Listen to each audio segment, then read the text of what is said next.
Olá, aqui quem fala é Luca. Hoje eu estou com o Carlos Caran, que é um amigo, uma pessoa que eu admiro muito, e nós vamos ter a oportunidade de escutar um pouquinho sobre o Caran, conhecer um pouco a história dele.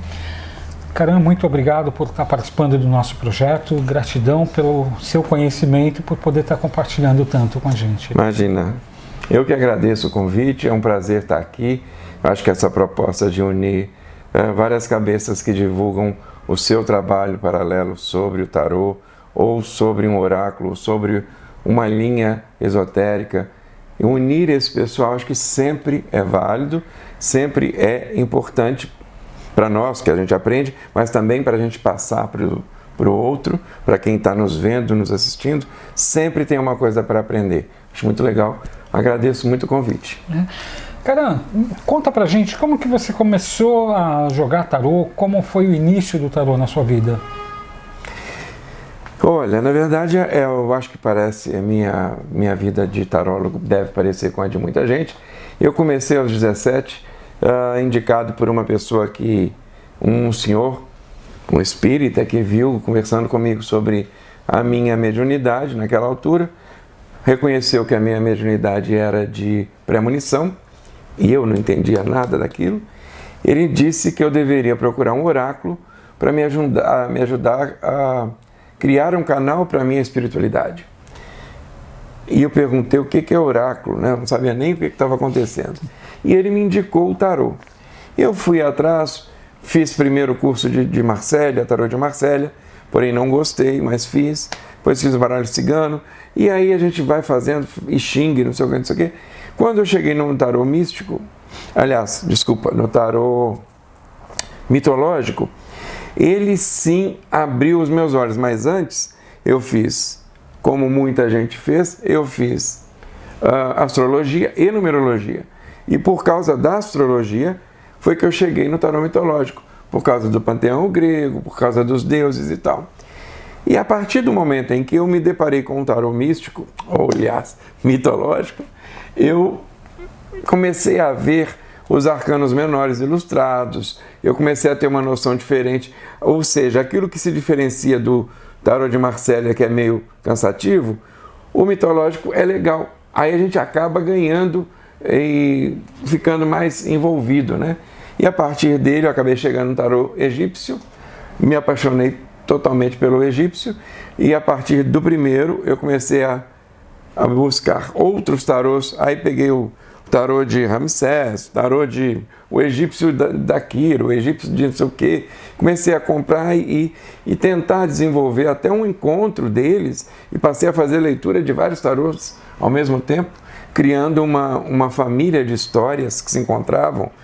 É muito legal. A gente tem que ter a liberdade de colocar os nossos conhecimentos da forma que a gente achar mais viável, para que fazendo isso, né, a gente consiga alcançar o consulente com informações mais claras, mais lúcidas e mais lógicas também, né? É isso aí. E como você vê o mundo esotérico hoje? Você vê mais fácil a pessoa conseguindo aprender, se desenvolver, entrando no tarô de uma maneira mais fácil do que na sua época? Não só é mais fácil, porque também vale dizer o seguinte, eu estou falando de 30 anos atrás ou mais. Primeiro que você não tinha tarôs tão facilmente, né? Você tinha que encomendar e olhe lá. Muito possivelmente você não tinha tarôs que fossem... Era mais fácil a cartomancia com baralho normal, ou talvez o baralho cigano fosse mais fácil de ser encontrado, os tarôs nem tanto. Hoje já é o inverso. Você vai numa dessas grandes livrarias, você consegue comprar tarôs de todas as nacionalidades, origens e gráficas e formas de ser feito, tamanhos mini e grandes. E os tarôs hoje estão à disposição até para decoração. A pessoa compra o deck e deixa em cima da mesa como decoração, porque as cartas são tão lindas que de repente aquilo ali pode fazer parte de um altar ou de algum recanto temático, se a pessoa for daquela origem. Então o tarô hoje ele tem algumas outras utilidades, além daquela que é a básica de fazer uma leitura, uma consulta. Mas te respondendo, hoje, as pessoas por terem facilidade de comprar um tarô preços variados, caríssimos e até baratíssimos. Por ter facilidade, você vai e compra e põe lá, não sei o que eu vou fazer com isso, mas comprei. De repente, você tem um domingo à tarde, você não tem nada para fazer, você pega o tarô e vai ler o guia, pronto, já sei jogar tarô. Peguei o tarô, li o livrinho, olhei as cartas, já sei jogar. Então, o que eu sinto, isso é um pesar, é que tem muita gente que está no mercado se lançando como profissional do tarô, se dizendo tarólogo, se dizendo terapeuta holístico, se dizendo um monte de coisa, mas com base numa experiência mínima. Bem sabemos que para você fazer um curso de tarô e fazer com que aquilo tenha validade, você tem que ter antes, você tem que ter uma prática, você tem que fazer o curso, você tem que ter a linha teórica toda na sua cabeça, portanto você tem que exercitar bastante, conhecer a mitologia que envolve aquelas cartas, mas mais do que isso, você tem que praticar, você tem que exercitar. Você não pode simplesmente lembrar que a carta 13 significa morte, então significando morte, não é assim. Não é simplesmente olhar para o valor da carta e acreditar que então vai significar isso naquele momento. Não. Embora este caminho não esteja exatamente errado, porque é fazendo isso que a gente vai memorizando.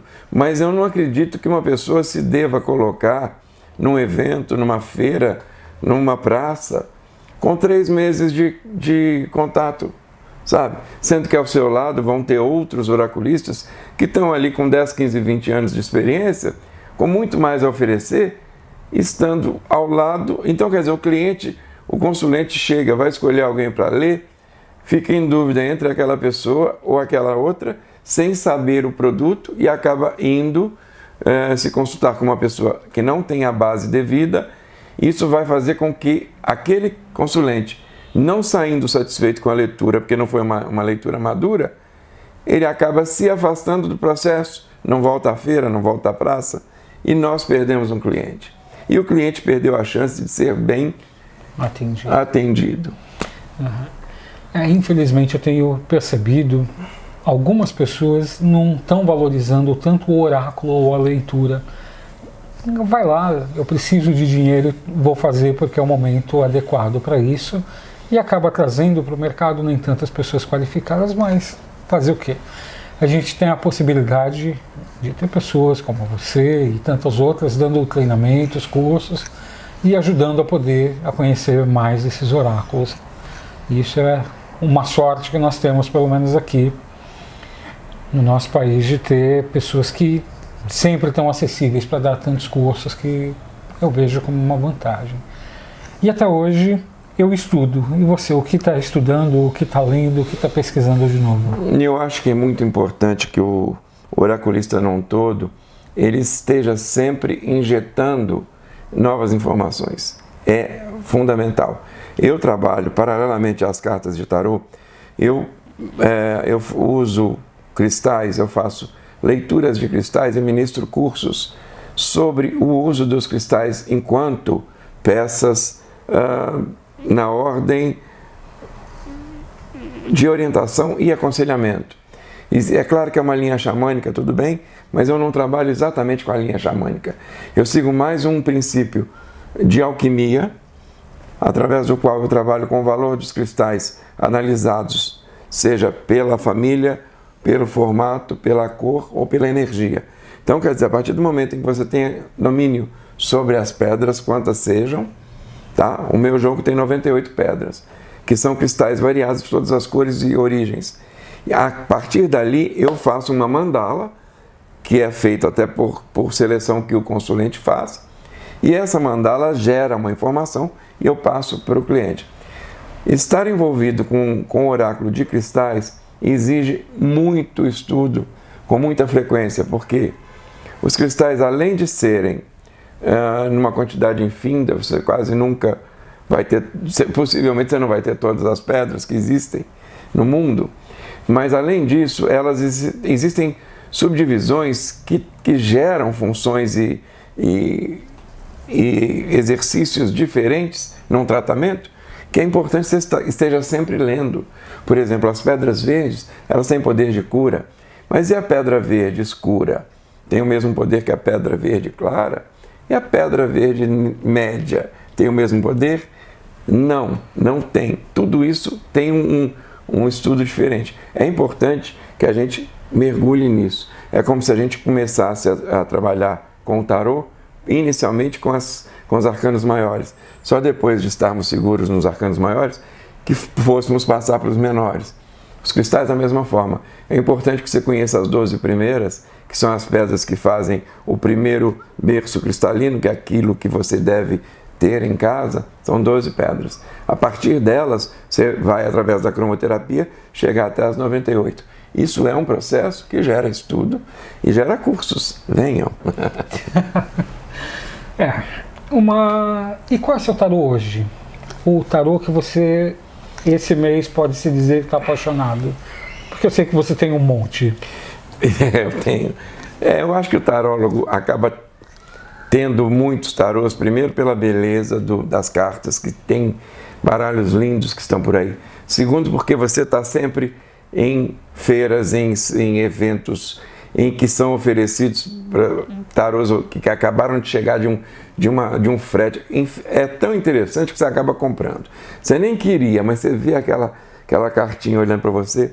Eu não tenho hoje especificamente um tarô que eu goste muito, mas eu tenho vários tarôs egípcios com os quais eu trabalho simultaneamente, que eu gosto até de abrir 4 baralhos ao mesmo tempo, porque gera tensão.